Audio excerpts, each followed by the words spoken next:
जी हाँ दोस्तों, अकबर और बीरबल की कहानियाँ तो आप लोग बहुत सुने होंगे, क्योंकि महाराज अकबर के राज्य में बीरबल मंत्री के पद पे रहा करते हैं और बीरबल के ही भरोसे महाराज अकबर अपनी किसी भी प्रश्न का हल आसानी से निकाल पाते हैं।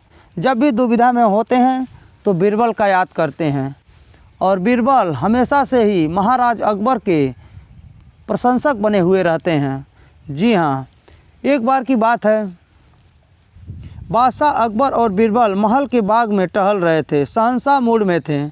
उन्होंने बीरबल से सवाल कर दिया, बीरबल क्या तुम्हें मालूम है कि तुम्हारी पत्नी की कलाइयों में कितनी चूड़ियाँ हैं? तुम तो दिन में कई बार पत्नी का हाथ पकड़ते होंगे। बीरबल दुविधा में पड़ गए।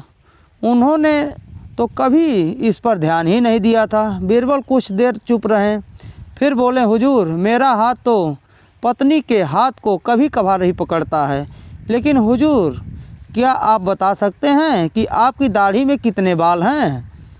बादशाह बीरबल की बात को नज़रअंदाज कर गए और बोले, बीरबल, दाढ़ी के बाल की गिनती कर पाना नामुमकिन है, किंतु हाथ की चूड़ियों को तो सरलता से गिना जा सकता है। बीरबल बोले, हुजूर, औरतों का क्या, वे तो अपनी कलाइयों में कम ज़्यादा चूड़ियाँ पहनती रहती हैं। औरत के हाथों में कितनी चूड़ियाँ हैं, बिना गिनने बता पाना मुश्किल है।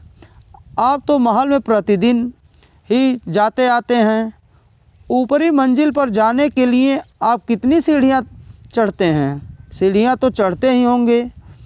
हुजूर, आप बता सकते हैं कि कितनी सीढ़ियाँ हैं? शहंशाह बोले, मैंने कभी सीढ़ियों की संख्या की तरफ ध्यान ही नहीं दिया।